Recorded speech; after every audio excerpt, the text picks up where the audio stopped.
Hello guys, so I'll be teaching you guys how I made this delicious goodness. We're going to start by lining our pan with Kitkats. For the base, get your crushed biscuits, make a well in the middle and pour in your melted butter.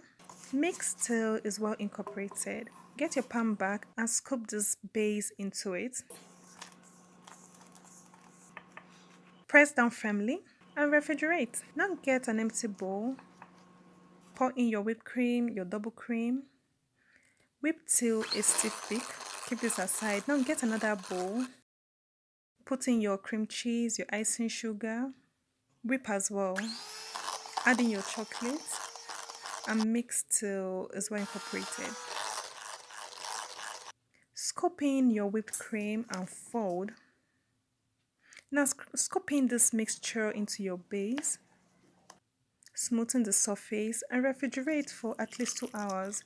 Then get your chocolate, pour in hot warm milk into it and dissolve it till it's smooth. Now drizzle this over your cheesecake and don't forget to freeze this for at least 2 hours overnight for it to set properly. And voila, your no bake cheesecake is ready and this is so delicious.